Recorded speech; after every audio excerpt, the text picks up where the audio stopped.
Bienvenidos y bienvenidas a Impacto Económico. Mi nombre es Marina Aguirre y estos son nuestros titulares.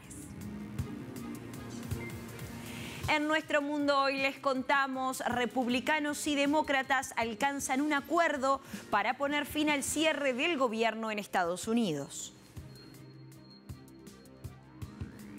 En nuestro expediente económico estaremos abordando cómo la economía alemana vislumbra un panorama sombrío.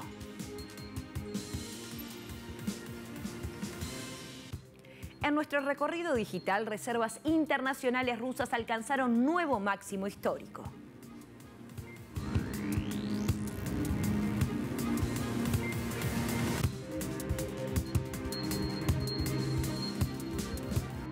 Y lo adelantábamos en los titulares, senadores republicanos y también demócratas han alcanzado un acuerdo clave para ponerle fin al cierre del gobierno de Estados Unidos. Con 60 votos a favor y 40 en contra, el Senado ha aprobado iniciar el debate de la ley que, una vez fue sancionada, reabrirá temporalmente el gobierno federal. Esta medida busca remediar la crisis de 40 días que ha provocado la cancelación de miles de vuelos. La suspensión de asistencia alimentaria también fue parte de la misma. Y a su vez la falta de pago a más de 1 millón de trabajadores federales, aunque la legislación va a permitir reabrir el gobierno a corto plazo y cubrir así los presupuestos completos para el año fiscal 2026. Las consecuencias del cierre aún son palpables, afectando a unas 24 millones de personas, en especial a los adultos mayores.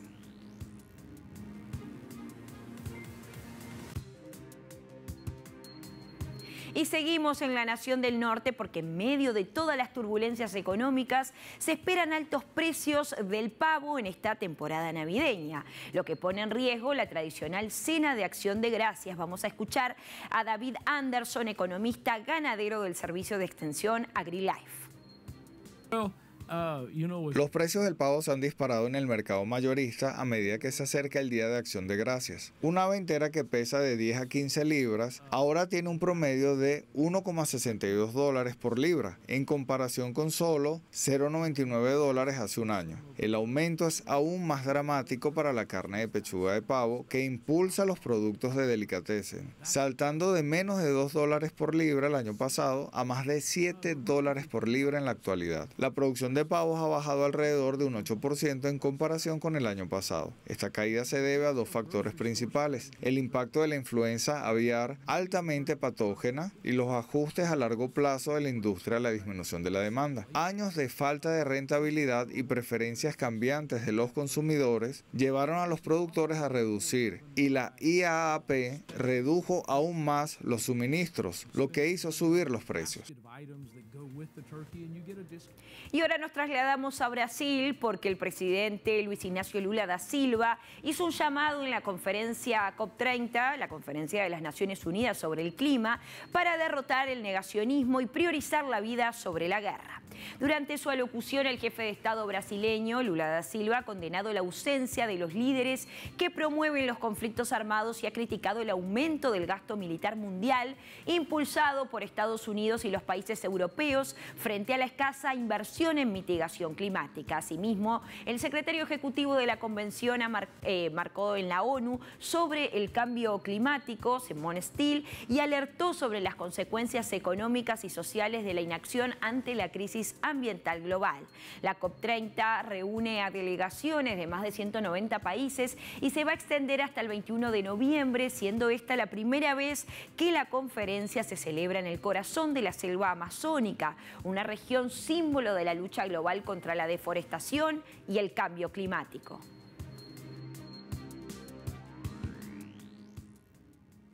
Hacer la COP aquí ha sido un desafío tan titánico como lo es poner fin a la contaminación del planeta Tierra.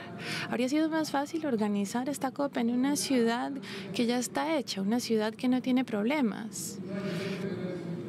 Pero decidimos aceptar el desafío de organizar esta COP en el estado de Amazonas para demostrar que cuando existe la voluntad política, cuando existe la disposición, cuando existe el compromiso con la verdad, se puede demostrar que no hay nada imposible para la humanidad. Si hay valentía, se puede enfrentar cualquier desafío. Y el mandatario brasileño además propuso la creación de un Consejo de Clima de cara a los desafíos actuales del calentamiento global. Tenemos que avanzar también hacia una gobernanza más robusta, de tal forma que las palabras se transformen en acciones.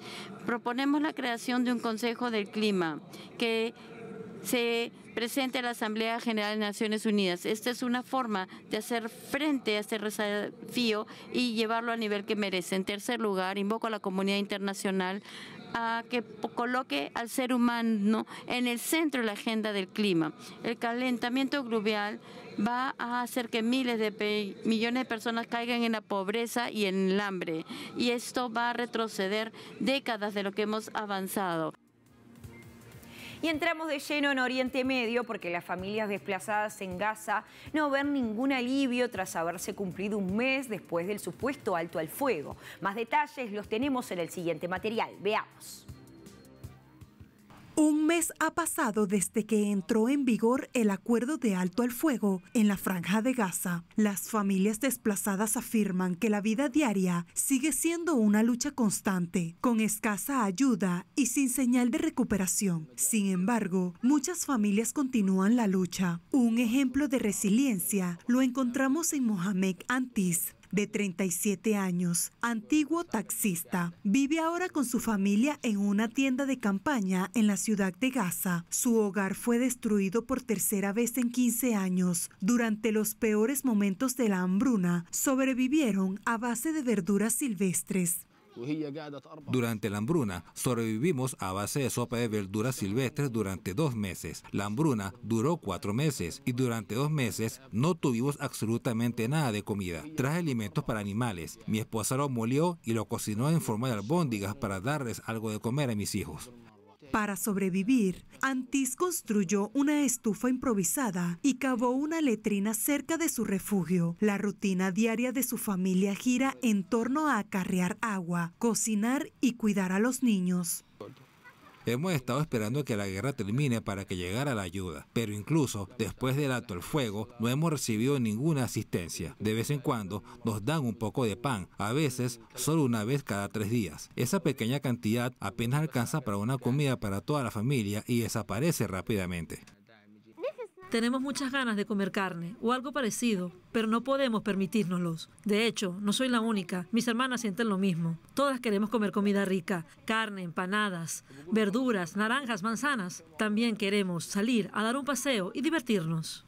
Hay que señalar que un mes después del supuesto alto al fuego, el ejército israelí continúa abriendo fuego contra civiles que se aproximan a sus puestos. Desde el 10 de octubre, más de 240 palestinos han muerto por disparos y más de 600 han resultado heridos, según el Ministerio de Sanidad gazatí. Lo que sí es cierto es que tras cumplirse un mes del alto el fuego, para muchas familias gazatíes, la idea de regresar a casa o a una vida mínimamente normal sigue siendo un sueño inalcanzable.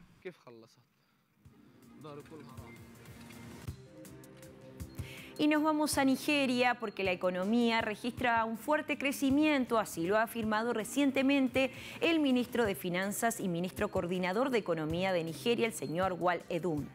El funcionario ha afirmado que el Producto Interno Bruto de Nigeria ha crecido en un 4,23% en el segundo trimestre de este año 2025 y ha señalado que fue la cifra trimestral más alta en una década. Aparte de la era posterior a COVID, el ministro ha señalado que las reformas en curso, aunque desafiantes, están impulsadas por un objetivo claro de construir una economía competitiva que pueda crear empleos y saque a millones de personas de la pobreza al mismo tiempo. Ha revelado que 13 sectores se han expandido en más del 7% frente a 9 en el trimestre anterior. Evidencia esto una amplia resiliencia y además ha explicado que el sector industrial casi ha duplicado su crecimiento del 3,72% al 7,45%, lo que refleja el aumento de la productividad y el renovado interés de los inversores.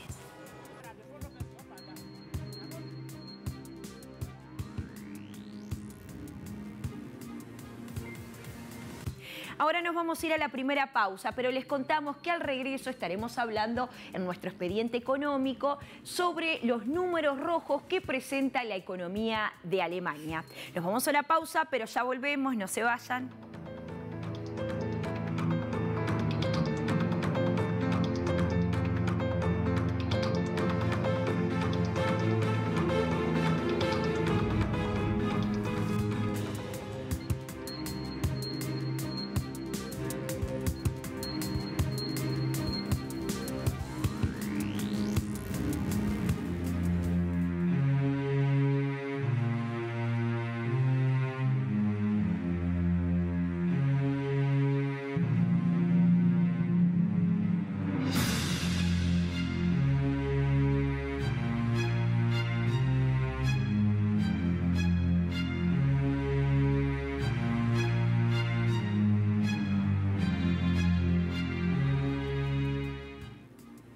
Muchas gracias por acompañarnos, gracias por elegir Telesur. Continuamos con más impacto económico y les contamos que la economía de Alemania se estanca en el tercer trimestre de este año 2025.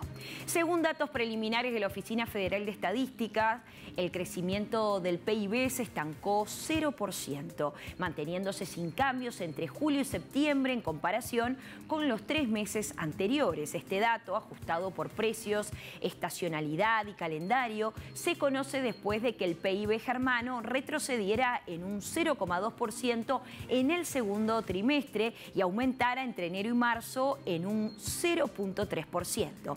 La economía de Alemania, la mayor de la Unión Europea y la tercera a nivel mundial, encajó 2 años consecutivos en recesión en 2023 y en el 2024. Para este 2025, el gobierno alemán prevé que la economía vuelva a crecer ligeramente con una expansión del 0,2%, mientras que para el año 2026 y 2027 las proyecciones del Ejecutivo muestran respectivamente un alza del PIB del 1,3% y de 1,4%.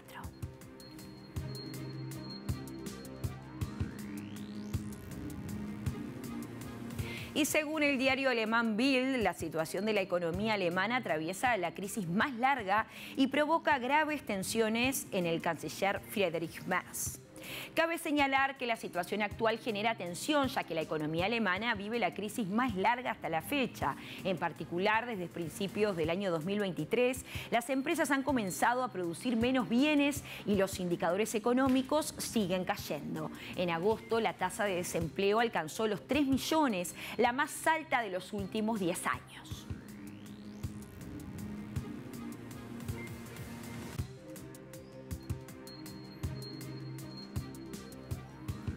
Y les contamos que Alemania llevaba 5 años sin registrar un crecimiento económico significativo. Es un giro sorprendente para la mayor economía de Europa, que durante gran parte de este siglo había ampliado sus exportaciones y también dominado el comercio mundial de productos de ingeniería como maquinaria industrial y automóviles de lujo. ¿Qué ha ocurrido? He aquí algunas razones que explican el actual bache económico de Alemania. Veamos.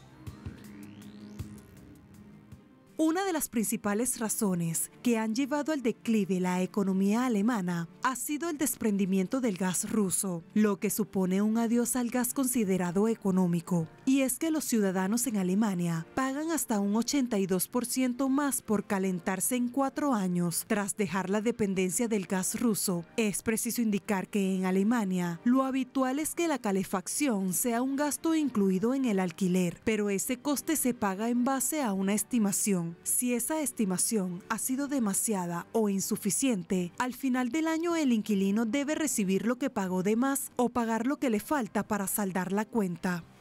La Asociación de Administradores Inmobiliarios de Alemania estima que el costo en calefacción crecerá en 2025. Por ejemplo, calentar un apartamento de 70 metros cuadrados con gas costará un 15% más, hasta los 1.180 euros respecto a 2024.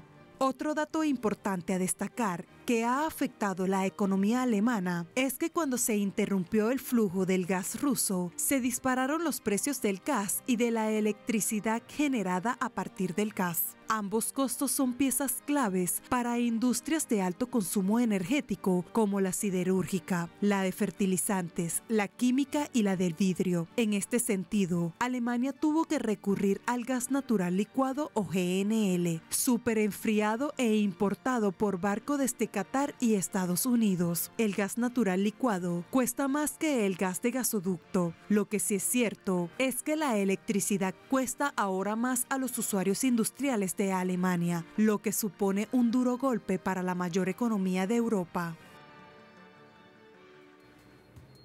Y otro de los factores que están empeorando la ya maltratada economía alemana, como vinimos diciendo, son los aranceles de Estados Unidos que están impactando a los principales fabricantes de automóviles como Volkswagen y Mercedes-Benz, el cual han registrado importantes caídas en lo que tiene que ver con los beneficios durante los 3 primeros trimestres de este 2025. Más detalles los tenemos en el siguiente informe. Veamos.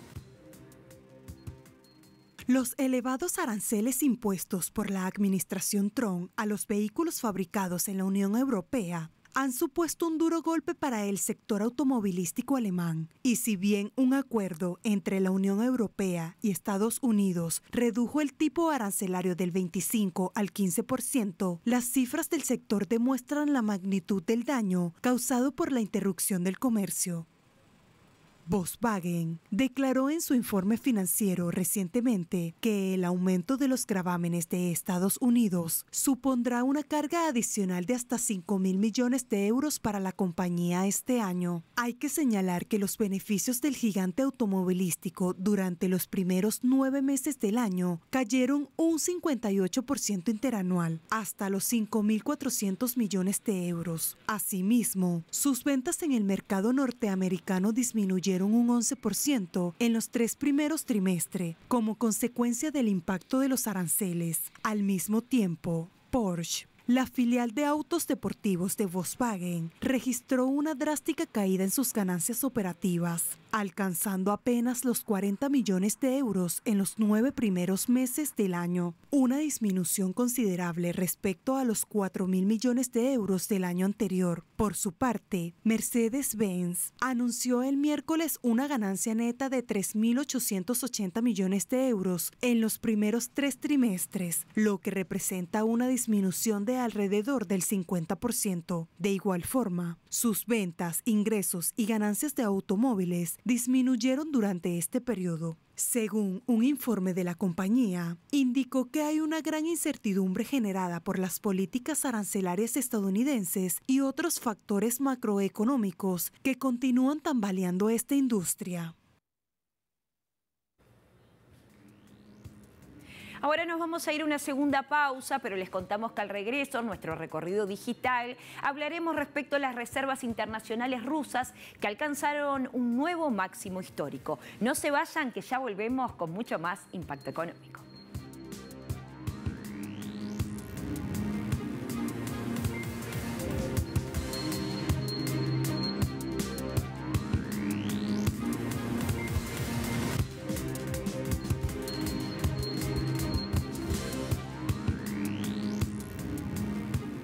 Gracias por acompañarnos. Iniciamos nuestro recorrido digital con la agencia de noticias Prensa Latina, que titula de la siguiente manera: reservas internacionales rusas alcanzaron nuevo máximo histórico.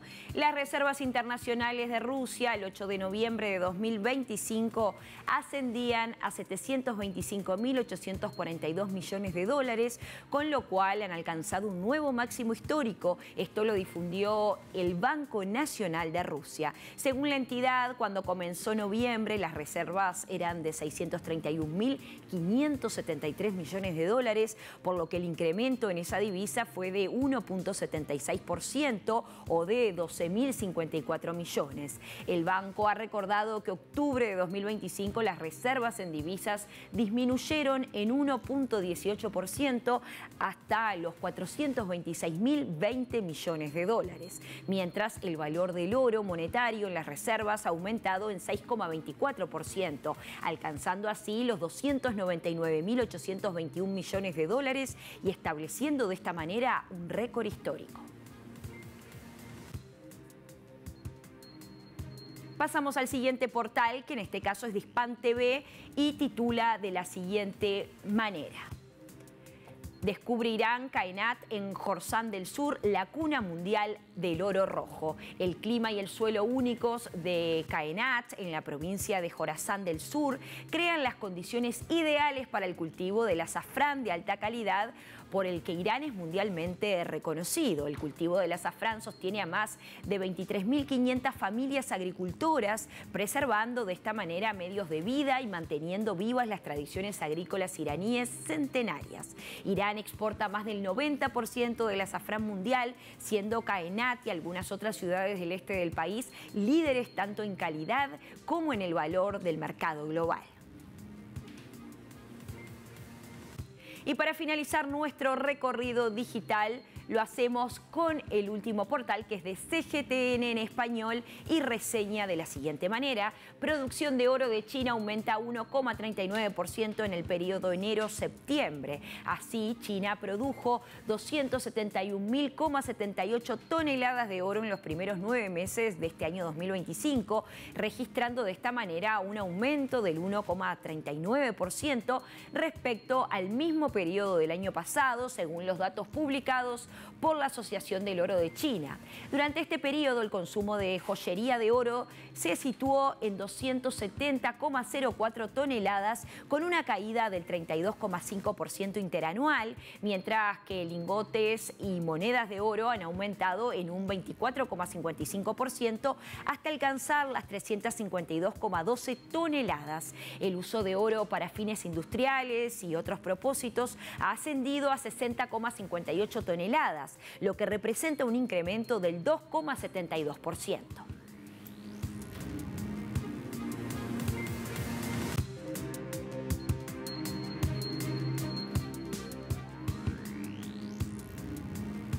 Ahora veamos los indicadores petroleros al inicio de la presente jornada. Vamos con el primero de ellos, que es el barril de petróleo intermedio de Texas, WTI, que marcó $60.04 con una caída de 0,3 centavos de dólar. El barril del Brent de referencia en Europa se ubicó en $63.96 con una baja de 0,2 centavos de dólar. Y finalmente el crudo promediado por la OPEP marcó $64.83 con un alza de 31 centavos de dólar.